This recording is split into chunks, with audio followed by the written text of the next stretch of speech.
Hello everyone, welcome to the new world with IITian thinking. देखिए इस question में ना बहुत ही आप इंपॉर्टेंट बात सीखने वाले हो। आपने बर्क रिडक्शन पढ़ा होगा। देखिए बर्क रिडक्शन दो तरह के होते हैं। एक तो आप बेंजीन सिस्टम में पढ़ते हो, एक एल्काइन में, ए साइक्लिक एल्काइन में।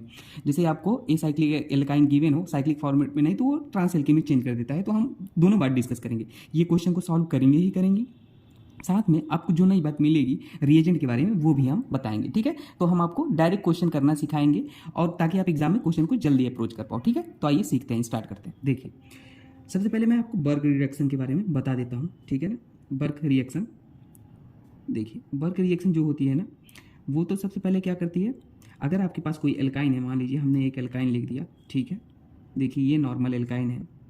ये क्या करता है, ये नॉर्मल एल्काइन को ट्रांस एल्कीन में चेंज कर देता है। ट्रांस एल्कीन क्या होता है, जब दो ग्रुप, देखिए दोनों मिथाइल को हमने अपोजिट पे लगा दिया है, दोनों हाइड्रोजन को हमने अपोजिट पे लगा दिया है, तो ये ट्रांस एल्कीन में चेंज कर देता है। लेकिन अगर आपके पास बेंजीन हो तब आप क्या कराओगे भाई, अब देखो तो बेंजीन केस में दो केस बनते हैं, मैं आपको समझाता हूँ, धैर्य बनाइए, बस थोड़ा सा पेशेंस रखिए। देखिए अगर आपके पास मान लीजिए बेंजीन है, ठीक है, ये बेंजीन है, मैंने कुछ इस तरीके से बना देना है।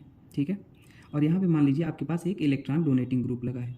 ठीक है, तो अगर इलेक्ट्रॉन डोनेटिंग ग्रुप लगा है ना, और आप क्या करा रहे हो, बर्क रिएक्शन, ठीक है ना, वही sodium in liquid ammonia reagent आपको गिवन है, तो हमारा जो प्रोडक्ट बन जाता है ना दोस्तों, वो आप देखना दोनों डबल बॉन्ड कैसे हो जाते हैं, जो ये डबल बॉन्ड होते हैं ना ऐसे हो जाते हैं। और यहाँ सबसे इंपॉर्टेंट बात, इलेक्ट्रॉन डोनेटिंग ग्रुप, हमारा इलेक्ट्रॉन डोनेटिंग ग्रुप क्या रहता है, sp2 ही कार्बन से जुड़ा रहता है। ये सबसे इंपॉर्टेंट बात है, क्या sp2 कार्बन से जुड़ा होता है।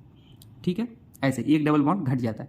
लेकिन अगर इलेक्ट्रॉन, अब देखो क्वेश्चन को बहुत आसानी से कर ले जाओगे, लेकिन अगर इलेक्ट्रॉन रिलीजिंग ग्रुप लगा, इलेक्ट्रॉन विड्रॉइंग ग्रुप लगा है, इलेक्ट्रॉन विड्रॉइंग ग्रुप कौन कौन से होते हैं ये सब तो पता है ना, ये मैंने जीओसी में बहुत ही डिटेल में पढ़ा रखा है, आप उसको देखना। ठीक है, जीरो से एडवांस तक, अगर आपको कुछ नहीं आता समझ में ऑर्गेनिक, तो आप वो जीओसी के लेक्चर देखना, समझ में आने लगेगा। ठीक है, तो देखो यहाँ पे बर्क रिडक्शन मतलब सोडियम इन लिक्विड अमोनिया कराओगे, तो यहाँ पे जो कार्बन होता है ना वो क्या हो जाता है, sp3 हाइब्रिडाइज हो जाता है, मतलब डबल बॉन्ड ऐसे हो जाते हैं। तो यहाँ पे हमारा वही इलेक्ट्रॉन, देखो यहाँ पे sp3 कार्बन हो जाता है, सबसे इंपॉर्टेंट बात तो ये होता है। अब देखो आप क्वेश्चन को सॉल्व करो, देखो आसानी से हो जाएगा।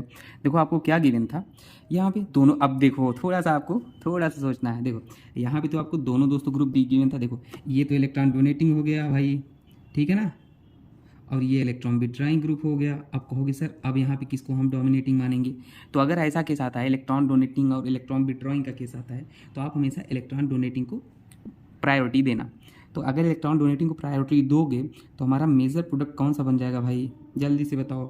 इलेक्ट्रॉन तो मेजर प्रोडक्ट sp2 कार्बन बनेगा, मतलब ऐसे होगा, और हमारा वहाँ पे OCH3 होना ही होना था। देखो OCH3 और NO2 जो था ना यहाँ पे क्या था, ये ऐसे हो जाएगा। ठीक है ना, अब कोई कहेगा सर इस डबल बॉन्ड को हम ऐसे भी तो बना सकते थे। देखो हाँ हाँ हम बता रहे हैं भाई, दोनों बताते हैं, धैर्य बनाओ। इस डबल बॉन्ड को सर आपने ऐसे क्यों नहीं कर दिया, देखो ऐसे भी तो कर सकते थे, तब भी तो हमारा ये sp2 होता।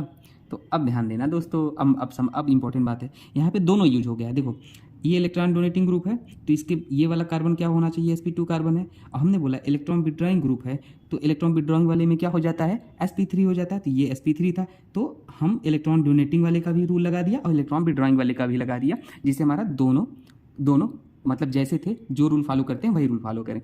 तो यहाँ पे मैंने ये बोल दिया कि इलेक्ट्रॉन डोनेटिंग वाले को प्रायोरिटी देना। हाँ अगर बात आती है इलेक्ट्रॉन विड्रॉइंग इलेक्ट्रॉन डोनेटिंग है तो उसको प्रायोरिटी देना, लेकिन अगर दोनों ग्रुप दिए हैं तो देखो दोनों के अकॉर्डिंग कर देना। इलेक्ट्रॉन डोनेटिंग वाले की वाला मस्ट भी sp2 कार्बन हाइब्रिडाइज होना चाहिए और इलेक्ट्रॉन रिलीजिंग वाला sp3 होना चाहिए, तो इसलिए हमने कर दिया।